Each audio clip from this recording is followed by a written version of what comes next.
Exato. Quando vocês entram numa posição, depois de feito toda essa diligência, esse cuidado, vocês já entram de uma vez, a posição, vocês vão colocando devagar, montando em tranches. Isso também é uma pergunta que aparece frequentemente. Não, a gente sempre monta a posição devagar, a gente nunca tem pressa. A não ser que assim, seja uma grande oportunidade, como por exemplo foi na pandemia, mas isso acontece 1, 2 vezes por ano e olhe lá, né? E uma vez a cada 5 nessa magnitude. Então a gente prefere sempre ir devagar e sempre ir montando uma posição. E a gente gosta de ir por metas em quantidade de ações.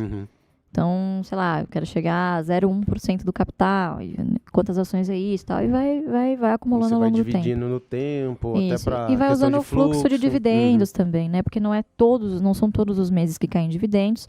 Alguns meses são mais concentrados que outros. Não é sempre que no mês que cai o dividendo vai ter a boa oportunidade de preço. Eu vejo a interação de vocês lá na GF com os clientes lá, muito legal, vocês colocando, caiu hoje, vocês postam lá, sim, bem legal isso. É legal porque, para quem está começando, o mais importante no início é o hábito. Investir tem que se tornar um hábito. Sim. Então, você determinar algum dia da semana, e ter aquele aporte, abrir o home broker quando você tiver uma decisão tomada, compra, fecha, cara, vai trabalhar, vai fazer as suas coisas. Notícias, né?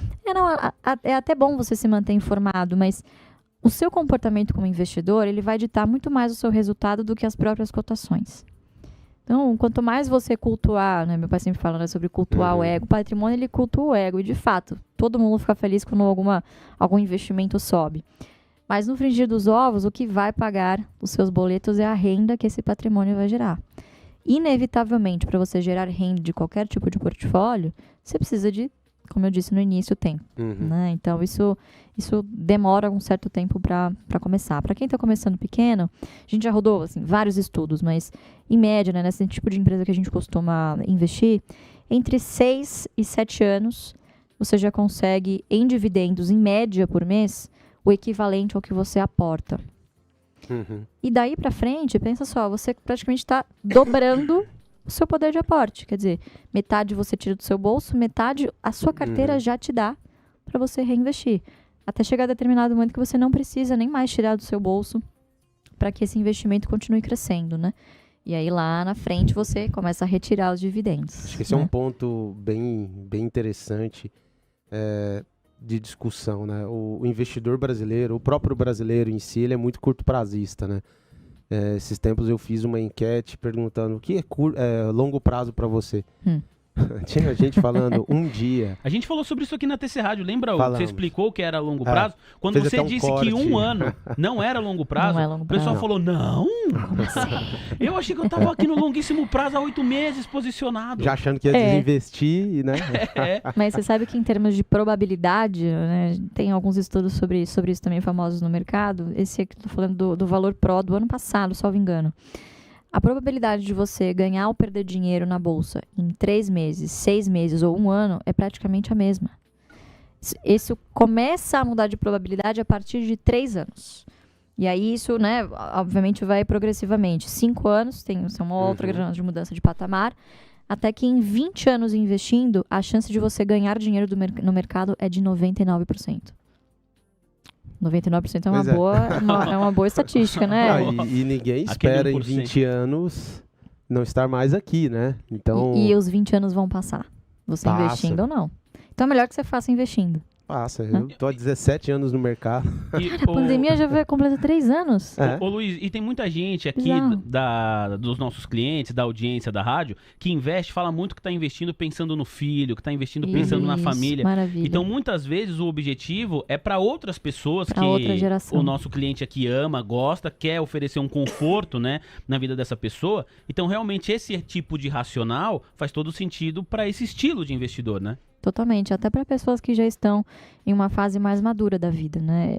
É um paradigma. Quando você pega as teorias econômicas que falam sobre isso, né? Modigliani fala sobre o ciclo financeiro da vida. Então, teoricamente, o momento de você correr riscos é quando você é jovem, que você pode se dar o luxo de errar, de tentar de novo, né? Quebrar e começar do zero novamente. E tem o tempo a seu favor. Só que, infelizmente, o quadro dos nossos jovens ele é muito triste, né? 3 em cada 4 jovens contraem dívidas. Já começa Pois num é. caminho contrário, né? Já começa no caminho contrário, tem que contrair dívidas para ajudar a família. Né? Uhum. Então, quando você vive num país em que existe pouco poder de poupança, é muito complicado você falar de investimento. É. Né? A gente precisa voltar sempre um passo atrás. Mas, por outro lado, quando a gente fala de... pega o perfil do investidor Ambima, né, do ano passado, é chocante, cara. Você tem mais de 20 mil contas na poupança com mais de R$1 milhão. Tem muita coisa para ser feita ainda, né? Em É termos de bizarro. educação. Quer dizer, a classe A investe tão mal quanto a classe B, Sim. quanto a classe C. Então, é uma questão intrínseca de cultura de investimento. É muito mais profundo do que a gente imagina esse problema, né? Não, e é importante esse ponto que você está trazendo de profundidade, que vem lá do início. Recentemente a gente viu, pelo menos, alguns anúncios aí de secretários de educação querendo trazer educação financeira. Era algo que já precisava estar há pelo menos 20 anos, né? Materiais são fartos, preparações são fartas para esse caminho, mas a gente nunca viu isso sendo executado. É difícil. É muito burocrático, né? E aí, a gente em 2019, um pouquinho antes da pandemia, nós fomos convidados lá pelo Ministério da Economia, enfim, a gente foi lá numa subsecretaria que eu não me recordo agora, e foram pedir uma aula, assim, pra gente, basicamente, de como que, o que o Ministério poderia fazer em conjunto com o CVM, com o B3, enfim, para outras iniciativas de educação financeira. Cara, a verdade é que é muito difícil, porque esses órgãos não se comunicam, tem jogo de interesses. Então, é muito complicado. E ali a gente falou, cara, é muito melhor, a gente vai agregar muito mais valor à sociedade fazendo as coisas com capital privado, sendo uma instituição privada, sabe? Então, a gente, vamos seguir com a GF mesmo, vamos fazer nossos cursos, que quem se Que interessar... ajuda ali, claro, já contribui também, né? Claro, exatamente. Ô, Luiz, deu super certo. E nesse ponto que a gente estava aqui falando sobre longo prazo, médio, né, curto, médio e longo, você falou de 6 a 7 anos já no mínimo. Posição de muito longo prazo lá. O que vocês têm, né, na sua carteira hoje, dá já para classificar nesse rol de longo prazo? A Taesa é uma posição bastante de longo prazo. Eu fiz uma troca recente. Isso é uma exceção, né? A gente vender uma ação pra gente é uma exceção. Isso que eu ia te perguntar também depois. Infelizmente é uma regra, mas uma carteira que eu tinha também, uma empresa que eu tinha muito antiga também na carteira é Itaúsa, é muito mais voltado para minha carteira, é muito mais voltada hoje para energia, bancos e seguros. Né? Hoje a minha maior posição é BB Seguridade. Na carteira do meu pai, sem dúvida nenhuma, as 3 posições mais importantes e mais longevas é por ordem Klabin, Banco do Brasil e Unipar. Unipar é desde o início dos anos 2000. Tem algumas outras também, mas acho que por ordem de importância essas 3 são bem importantes assim na carteira. Para mim, a mais importante é a BB Seguridade, Santander e Taesa. São 3 bem importantes para mim. Legal. E dentro desse rol ainda, das 3 que você acabou de falar, quando você vai vender uma posição, é porque a tese já desconfigurou? O que é não paga mais dividendo? Qual é o start para começar esse desinvestimento? Legal. Bom, existem 2 tipos de empresa que não pagam dividendo. As que não querem e as que não podem. Né? A gente foge, igual o diabo foge da cruz, as que não podem. As que não podem por motivos de margem, principalmente, né? E tem as que não querem porque em determinado momento é mais interessante investir ou adquirir uma concorrente, enfim. É uma opção de reinvestir no seu próprio negócio, né? Ou então em uma fase de recuperação, enfim. Então, a gente sempre busca analisar o porquê das coisas, né? E, por exemplo, foi o que aconteceu com a Itaúsa. Vários trimestres de sinalização da gestão, de forma alguma perdeu o seu fundamento, continua sendo uma excelente empresa, com uma excelente alocação de capital, na minha opinião, mas que começou a fazer alguns investimentos ali que, na minha opinião, não vão pagar tão bons dividendos quanto o Itaú. Tá. Pagava, né? Pelo menos representativamente para a Itaúsa. Então, a gente começou a ver essas sinalizações, inclusive nas distribuições de curto prazo, de que eles freariam a distribuição de proventos para investir nesses outros negócios que, de novo, né, na nossa opinião, estrategicamente não são tão bons geradores de caixa quanto Itaú. Então, a gente acabou vendendo essa posição e nossa, o mercado muitas pessoas ficaram em choque. Meu Deus, como assim? O Barça, o Luiz vendeu posição de Itaúsa, né? Como assim? Perdeu o fundamento? Não, é porque estrategicamente a empresa não está mais aderente à não filosofia. Não está mais aderente à né? filosofia que a gente busca. E quando não está mais aderente à sua filosofia, por melhor que seja a empresa, é melhor você sair e olhar para outra coisa que esteja barata no momento e que sirva ao seu propósito, né?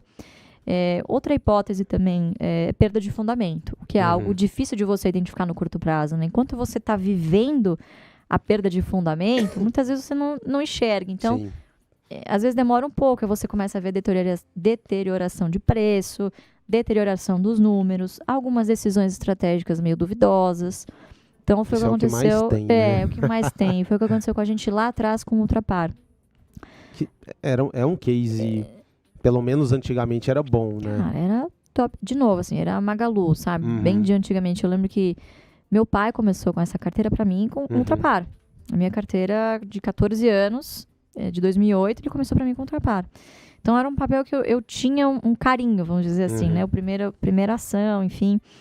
E em determinado momento eles começaram a querer diversificar negócios para, assim, outros negócios. Farmácia. Cara, varejo de farmácia. Não sei Fazer se vai dar aquele certo. mega posto, né? Pois é, aí tentaram comprar a Liquigás, não deu aquela... Sim, também foi uma multa. Foi assim, nos pareceu um negócio, não digo amador, mas cara, ficou estranho, né? Não, você fazer um negócio... Pagaram numa boa, né? Pagaram numa boa. Ah, tá bom, não queremos mais. Pois cancela você não só 200 judicializa. milhões. Como assim você aceita botar num contrato uma multa de, sei lá, era 1 bilhão, não lembro na época. Era um negócio bizarro que, assim, melou com o resultado da empresa no ano. A gente olhou para aquilo e falou, olha, não vejo motivo mais para... E se eu não vejo motivos para continuar comprando, não tem por que manter isso na minha carteira, entende? Sim. Se caísse de preço naquele momento, eu não ia comprar. Então, acabamos nos desfazendo da posição, né, realizamos lucro e tal.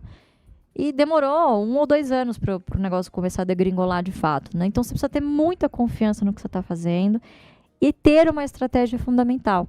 O que mais tem hoje é investidor que, poxa, estou começando agora na bolsa, o que eu faço? Então, primeiro, você precisa descobrir qual que é o seu objetivo. Isso. Né? É extremamente importante. Qual é o seu intuito de você estar aqui? É o ganho rápido? Então, infelizmente, o AGF não pode te ajudar. Então, você tem que procurar outro profissional, não é o nosso perfil. Agora, você quer fazer uma carteira de longo prazo, seja para você, para o seu, né, para a futura geração, enfim. Tem aí pelo menos uma grana que sobra no final do mês para você fazer isso com recorrência. Aí sim, aí a gente tá falando do que a gente acredita que é o investimento em bolsa. Muito legal.